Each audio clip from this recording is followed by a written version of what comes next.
Dulu di Parung itu kalau dia mau selamatan, siapapun orangnya nggak lupa itu ancak di 4 penjuru mata angin. Timur barat, utara selatan itu ancak. Dan kemarin saya mau menerima wakaf 15 hektar di daerah Subang, dibisikkan sama kiai. Ya di sini ini udah semaju ini masih ada orang nyembah batu, tapi ngakunya muslim. Nyembah batu. Senjakan kaki saya ini 36 tahun ke sini ketemu seorang pemuda yang fasih membaca Al-Quran, namanya itu Pak RW Atta. Tadi ketemu, subhanallah. Ini bukan kebetulan, memang dipilih oleh Allah Subhanahu wa Ta'ala. Saya kalau baca sholawat saja, Allahumma sholli ala Sayyidina wa Habibina wa Maulana Muhammad wa ala Ali. Nah itu keturunan Nabi tadi yang sebut Habib Bapak. Ente siapa? Habib apa ente namanya? Oh, untung ente jadi Habib, jadi orang bener, alhamdulillah. Ini Bib, ente Habib Abu Bakar. Ini keturunan Rasulullah. Mana lagi Habib lagi? Tunjuk lagi. Cuma 2, 3. Nih, antum Al-Haddad. Doakan ini Habib-Habib ini menjadi Habib yang meniru akhlak Rasulullah.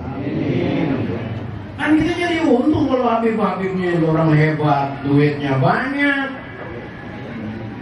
ilmunya banyak, terus menjadi penyemangat. Ya, itu pernah orang datang ke rumah saya jam 12 malam, 7 orang satu mobil ngaku Habib. Saya omelin, lu bukan Habib lu, Habib palsu. Jelek-jelekin keturunan Rasulullah, ngaku dari Surabaya. Doakan nih, 3 Habib yang hadir akan menjadi tulang bungkung dan pelopor Islam kita di Kecamatan Parung. Amin. Karena saya juga pengen jadi Habib, nggak bisa kan, memang udah Allah. Ente udah terima aja tuh, alhamdulillah. Ya enggak? Insya Allah. Ini saya bercerita 36 tahun sama Pak Kiai Sa'ari ikut mengelola umat.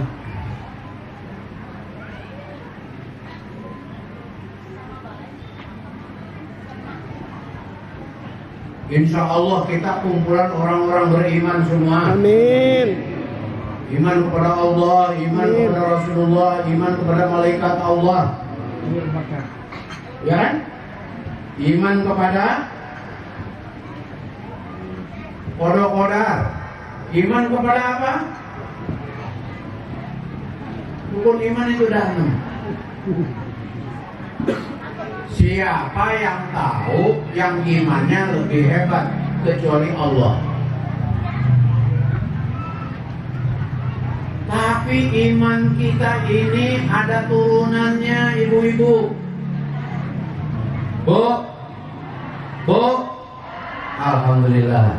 Saya semangat kalau manggil ibu, ada balasan. Ketika saya manggil orang-orang Islam di kuburan, kagak ada yang nyaut. Insya Allah ini jamaah bukan jamaah kuburan. Jamaah masih ada semangat. Allahu Akbar. Ini orang hebat ini. Subhanallah. Ini bukan kebetulan pengurus masjid.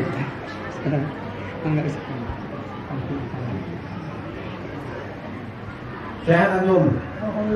Dilanjut. Terus ya Bu.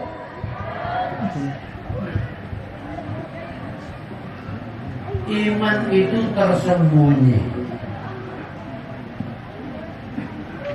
Hanya Allah yang tahu iman kita itu tepat apa enggak, diterima enggak keyakinan kita. Tetapi ada 5 ketaatan kepada Allah sebagai tolok ukur orang itu, dia orang beriman apa orang kafir kepada Allah. 1, asyhadu an la ilaha illallah wa asyhadu anna Muhammadar Rasulullah. Semua hafal? Semua hafal? Semua bisa. Wa iqamis shalah. Semua hafal? Semua bisa. Wa ita'iz zakah. Nah ini saya nggak nunjuk yang jauh-jauh, ibu terlalu jauh. Ini kita ini ada yang lupa cepat lah tahun ini. Orang yang meninggalkan sholat, orang yang tidak mengucapkan 2 kalimat syahadat, dan orang sama saja dosanya dengan orang udah mustahik dia, sudah muzaki dia, karena mustahik dulu awalnya, kemudian muzaki. Dia tidak mengeluarkan zakat. Ini yang membuat kita ini Islam kita tumpang camping. Puasa semua kita mampu, ya. Coba angkat tangannya yang udah melaksanakan ibadah haji. Saya duluan dong. Kisah hari angkat tangan dong. Oh. Yang udah berhaji siapa? 2, 3. Dan saya ingat bahwa Rasulullah itu belajar hidupnya sebelum menjadi Rasulullah. Dia adalah seorang saudagar. Dia adalah seorang penguasa ekonomi. Dia adalah seorang yang selalu memberi, bahkan bergabung dengan Siti Khadijah.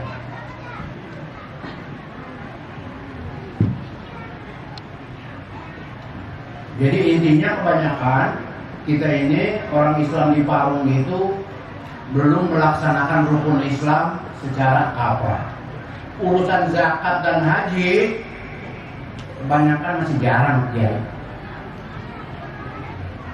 Ini pesantren anak Abdullah, anak kiai ini. Subhanallah, luar biasa ini, dipilih Allah. Saya tanya di sini katanya mahal tanahnya. Selagi itu Allah berikan kelebihan, berikan pertolongan dengan doa-doa, tak ada yang mustahil. Dan ini Pak Kiai masih muda, istrinya berapa? Kalau istri yang pertama latar pelintir nggak bisa ikut berjuang di jalan Allah, cepat nikah. Dengerin dulu Bu. Kalau ada perempuan latar pelintir, banyak alasan, tidak mau taat, patuh tunduk kepada suami, hei para suami, segera cari lagi. Ganti. Emang perempuan atuh. Contohin, saya contohin. Saya beristri 1, serasa saya beristri 4. Kenapa? Tercukupi. Sampai sekarang masih mesra, masih sayang, masih cinta. Nah, ente istri aku disia-siakan. Lu punya duit 100.000, lu bilang 60.000. Bagaimana jadi suami yang berkah? Bagaimana jadi keluarga yang berkah? Kembali, hikmah Maulid Nabi, kita tidak melihat kepada hal-hal yang tidak tercatat, tapi Rasulullah musim panas dan di musim dingin beliau terus berniaga. Dan Rasulullah itu jauh dari sifat hubbud dunya. Hubbud dunya itu bukan hanya pakai sehari aja. Kalau kiai sehari apa yang nggak punya? Empangnya yang paling gede, yang paling banyak ikannya kiai sehari. Lah kalau saya ke sana kadang-kadang udah dimakan juga, dibungkus juga. Subhanallah, luar biasa. Dan cuma sekali naruh ikan sampai sekarang kagak ditambah-tambahin, nambahin dewe. Subhanallah, Maha suci Allah Subhanahu wa ta'ala. Jadi insya Allah pesantren anak Abdullah ini Pak Kiai jangan suka minta-minta sama orang. Minta kepada Allah. Dan pasti Allah beri. Dan hanya bukan urusan pesantren. Karena yang paling pertama hidup orang bisa gagah, bisa kokoh, ekonominya aja, sopan santunnya terpelihara, sayang kepada sesama muslim. Siapa dia? Itu kiai kita dulu mengajarkan awal wajibin alal insani ma'rifatun ilahi bistiqoni. Yang paling awal itu ma'rifat kepada Allah. Bukan diajarin matematika dulu, diajarin itu dan ini. Pengen perlu bukti. Ketika Rasulullah mau ditebak lehernya sama orang kafir Quraisy, Rasulullah sendirian duduk di bawah pohon sedang istirahat. Hei Muhammad, siapa sekarang yang akan melindungimu, akan tebas lehermu dengan pedangku yang tajam? Kata Rasulullah, Allah Rabb. Jatuh pedang yang terhunus. Coba-coba sekarang ente nih sebagai ketua MUI, ada yang mengancam lagi duduk, tebas lu kalau berani. Kalau ditebas beneran. Disitulah kekuatan iman kita sebagai hamba Allah yang yakin kepada Allah. Jadi yang pokok itu adalah ma'rifatullah, tauhidullah.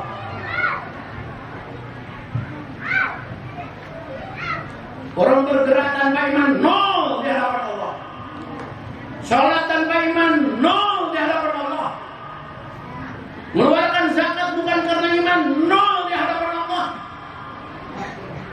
Oleh sebab itu kita beruntung menjadi hamba-hamba Allah yang beriman, melangkah dalam kepastian janji-janji Allah yang dinyatakan di dunia maupun di akhirat.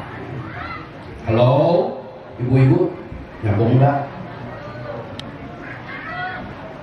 Saya bukan ingin ngajarin Kiai Sahari, saya mau ngomong suka-suka saya aja. Jadi dengerin ya alhamdulillah. Ya kalau dengerin nggak marah.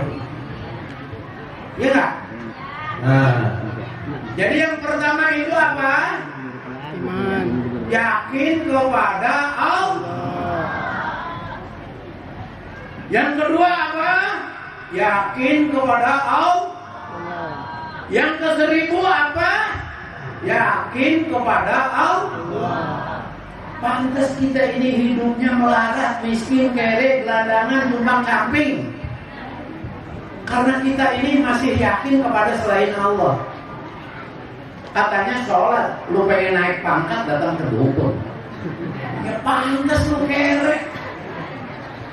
Ini contoh Kiai Sahari. Dia mah kaya juga nggak sombong karena beliau yakini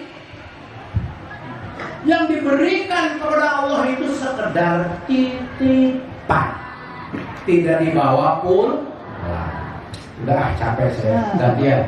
Nanti Kiai Sahari nanti. Nih Beb, ente gantian ceramah atu-atu. Ya.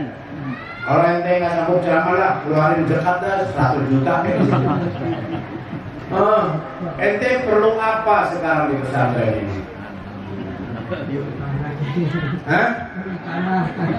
Tanah. Mana yang mau dibeli? Kambing. Berapa harganya? 1.400.000. Ada berapa meter? 400 meter. Kasih 50 juta dia. Untuk pesantren. Bukan untuk Kiai. Lu mulut alhamdulillah, keingatannya bukan kepada Allah. alhamdulillah semua puji-pujian adalah milik Allah. Tapi lu sombong. Orang yang paling stres di dunia itu adalah orang yang selalu minta dihormati. Tetapi orang yang paling berbahagia siang malam, pagi sore, dia selalu bagaimana menghormati orang lain. Ngaji mah itu aja deh, Bu. Selalu hormati suami, hormati anak, hormati tetangga, hormati lurah, hormati orang pengemis. Orang yang paling stres di dunia ini sejak zaman Nabi Adam sampai sekarang, orang yang selalu minta dihormati orang. Itu ngaji nih, ngaji. Kalau mulai hari ini, Bapak Ibu semua, hormatilah semua. Sekalipun dia itu beda keyakinan sama kita. Setuju? Setuju. Setuju? Tuh, kamu yang gemuk minta duit. Saya nggak punya duit. Udah ambil sekarang? Nggak mungkin lah. Bank itu semua tutup kecuali langganan saya di samping Darul Takrir itu Bang Ocang 24 jam. Iya, setia. Kadang-kadang habis makan gorengan, waduh Bang Ocang lupa ini. Gampang Pak besok. Gampang Pak besok itu ujian. Jangan suka ngelupain utang. Kalau minjem sebelum semangat juang 45. Kalau ngangsurnya pura-pura nggak ingat. Bagaimana kita mau hidup bahagia? Ya, yakin kepada Allah. Yakin kepada Allah. Yakin kepada Allah. Udah itu aja ngaji mana intinya ya. Ya. Ini capek saya tempel yang merokok di luar enak tuh di bawah pohon durian. Ya. Itu saja pastinya kita insya Allah ada sebuah modal yang paling mendasar, yang paling pokok, yang asasi ya, pelihara akidah. Insya Allah akhlaknya ngikutin, rukun Islamnya pelan-pelan akan ngikutin. Ya, udah itu aja. Akhirnya kepada Allah jualah kita berdoa. Ya Allah, mudah-mudahan dengan semangat perjuangan Rasulullah sekaligus keturunan Rasulullah ada 3 orang kita doakan. Itu pilar dan pakunya bumi. Insya Allah kita bersatu bin. Ana hormat takzim kepada antum karena antum keturunan Rasulullah. Dan insya Allah kita juga akan kecipratan. Amin. Aroma hikmah dari hadirnya habaib di kampung. Amin ya robbal alamin. Insya Allah orang tua kita Kiai Sahari kita doain diberi kesehatan, umurnya panjang. Ini kiai muda, insya Allah mudah-mudahan diberikan kekuatan iman berlipat-lipat. Dan beliau sekarang menjadi imam ilmu di Masjid Jabon ini, di desa Jabon ini. Dan tetap materi masih kurang. Nanti udah ada 2 di masjid di desa kita itu. Yang satu membahas tasawuf, yang kedua ini insya Allah fikih dan tafsir. Nanti kumpul di rumah Bu Lurah juga udah ada yang namanya pengajian majelis ilmu. Di Kiai Sehari ada, di Darul Mutakin ada, di mana-mana ada. Ya, insya Allah ya. Ini hebat nih. Ini cucu. Ada berapa cucu model begini? Maksud saya pasti saya kekurangan stok. Ini penting. Saya masuk di desa Jabon itu 36 tahun yang lalu. Pesantrennya cuma 1 hektar lebih. Sekarang tanahnya udah 287 hektar. Di desa Jabon ada 21 hektar. Belum itu An-Nasr, dulu dari 200 meter, sekarang udah 4000 meter. Ayo para kiai jangan suka numpang hidup di pesantren, hidupkan pesantren. Jangan suka bohong kepada umat. Jangan jual ayat-ayat Al-Quran dengan harga murah. Apalagi kalau di desa kita itu ada kiai pasang tarif.